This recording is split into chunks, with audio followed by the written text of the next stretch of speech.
परीक्षा छात्राओं, सरकार के द्वारा कोरोना महामारी के कारण आपका 30% सिलेबस कम कर दिया गया है, जिसमें महाकवि पंत जी के द्वारा लिखित नौका विहार, परिवर्तन और बापू के प्रति 3 प्रसंगों में से परिवर्तन हटा दिया गया है। आपको परिवर्तन का अध्ययन नहीं करना है। नौका विहार का अध्ययन मैंने आपको करा दिया है।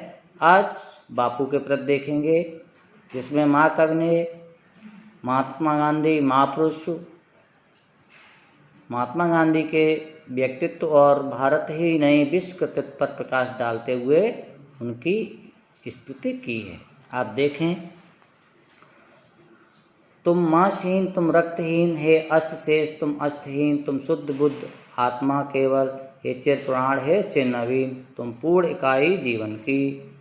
यहाँ तक ही देखें, तुम मांसहीन, तुम रक्तहीन।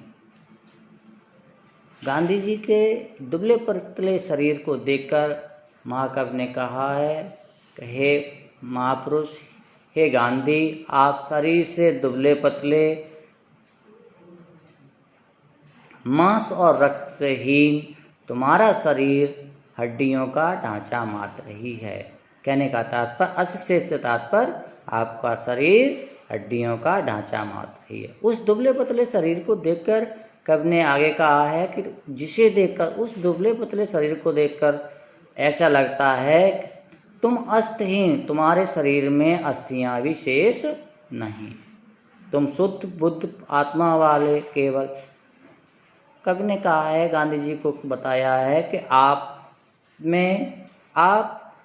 शुद्ध मीन्स पवित्र, बुद्ध मीन्स ज्ञान से युक्त आत्मा वाले हो।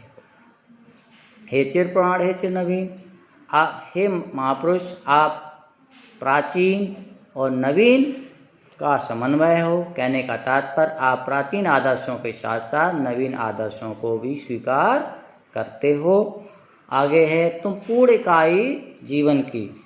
यहाँ कहा है, हे महापुरुष, आप जीवन की पूर्णता हैं, आप में जीवन की पूर्णता विद्यमान है, जिसमें असार भव शून्य, जिसमें संपूर्ण विश्व की असारता लीन हो जाएगी, आधार अमर होगी, जिस पर भावी संस्कृति की क्षमासीन। हे गांधी जी, आपके सद आदर्शों और विचारों पर चलकर भावी यानी भविष्य की संस्कृति और सभ्यता आधार अमर मीन्स उचित प्रकार से प्रतिष्ठित हो जाएगी। समासीन मीन्स प्रतिष्ठित हो जाएगी। आगे और पढ़ लो, आज जल्दी में है तो कोई बात नहीं। तुम मांस तुम्ही हो, रक्त अस्त निर्मित, जिनसे नवयुग का तन, तुम धन तुम्हारा निस्व त्याग है, विश्व भोग का वर्षाधन। महाकवि कहते, जिस प्रकार शरीर के निर्माण के लिए मांस, रक्त और अस्त की आवश्यकता होती है, उसी प्रकार से आपके सद आदर्शों से, सद विचारों से इस नवीन युग का निर्माण होगा। हे गांधी, आप धन्य हैं, तुम्हारे द्वारा किया गया निस्वार्थ त्याग भी धन्य है।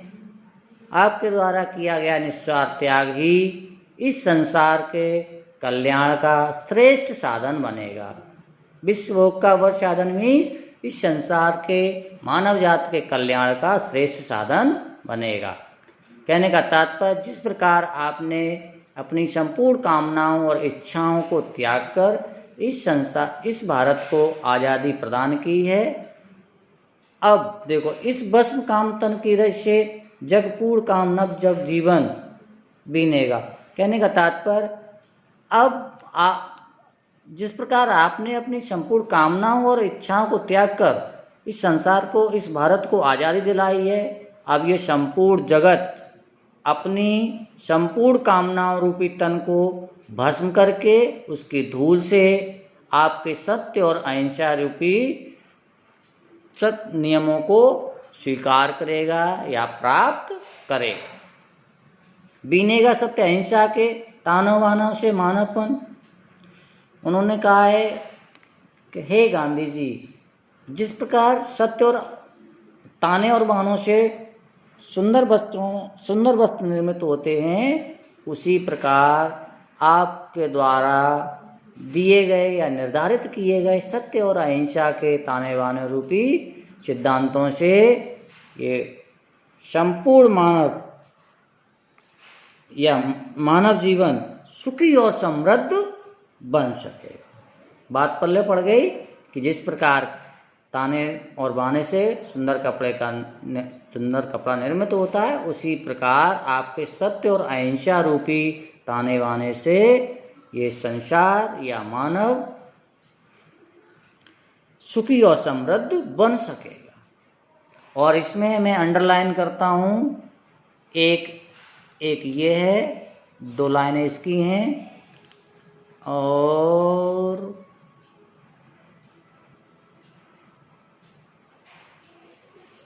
एक 2 लाइनें ये हैं। इन दोनों का आपको लिखना पड़ेगा।